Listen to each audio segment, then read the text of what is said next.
Le soir tombait sur la ville, et dans le grand gymnase, la lumière se faisait plus douce. Les bruits de coups sur les sacs de frappe s'étaient éteints les uns après les autres, remplacés par le vrombissement discret des aspirateurs dans le couloir et le claquement régulier d'une serpillière sur le sol. Malik, un homme à la peau sombre, les épaules larges mais le regard calme, avançait lentement entre les tapis, nettoyant soigneusement chaque trace laissée par les entraînements de la journée. Il travaillait ici depuis 1 an.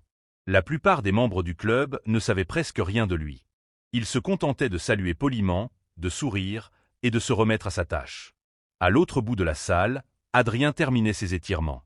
Ceinture noire, instructeur respecté, toujours entouré d'élèves quand il enseignait, il était aussi connu pour son assurance.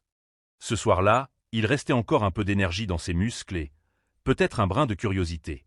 Son regard s'arrêta sur Malik. « Et, Malik, lança-t-il, amusé. Ça te dirait un petit combat ? Pour rire. Rien de sérieux. » Malik se redressa, surpris. « Moi ? Non, non, je ne sais pas me battre, » répondit-il en agitant la main. « Je suis juste là pour nettoyer. » Adrien eut un petit sourire en coin. « Allez, je te promets que j'irai doucement. Ce sera juste un jeu. » Quelques adhérents encore présents levèrent les yeux. Certains sortirent déjà leur téléphone, flairant un moment amusant à filmer. Malik hésita. Ce n'était pas son genre d'attirer l'attention. Mais Adrien insistait, et bientôt, la curiosité de l'assistance fit le reste. Malik posa la serpillière, accepta les gants qu'on lui tendait, et se plaça sur le tapis. Au départ, l'ambiance était légère. Adrien avançait tranquillement, lançant des coups mesurés, comme pour jauger son adversaire. Mais très vite, quelque chose troubla son assurance. Malik esquivait. Pas n'importe comment.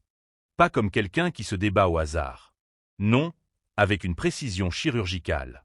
Des pas glissés, un buste qui se penche juste assez, un regard qui lit dans le mouvement avant même qu'il ne parte. Les spectateurs commencèrent à murmurer. « T'as vu ça ? C'est pas un hasard. » Adrien fronça les sourcils et accéléra légèrement. Mais plus il mettait de vitesse, plus Malik semblait, tranquille. Pas une once de panique. Il ne frappait presque pas, se contentant d'éviter, de tourner autour, de pousser Adrien à s'essouffler. Puis arriva le moment que personne n'attendait. Adrien tenta une combinaison rapide. Malik, d'un mouvement fluide, esquiva, glissa derrière lui et, d'une simple balayette parfaitement maîtrisée, fit tomber le champion sur le tapis. Un bruit sourd, un souffle coupé, et un silence. Un silence lourd. Adrien, allongé, leva les yeux vers lui, le regard plein de surprise et de respect. Malik, toujours aussi calme, lui tendit la main pour l'aider à se relever. « D'où tu tiens ça ?» Souffla Adrien. Malik esquissa un sourire. « Mon père m'a appris, en Afrique, quand j'étais enfant. Il disait toujours, la vraie force, c'est de savoir, et de n'avoir jamais besoin de le montrer. » Ce fut comme un électrochoc dans la salle.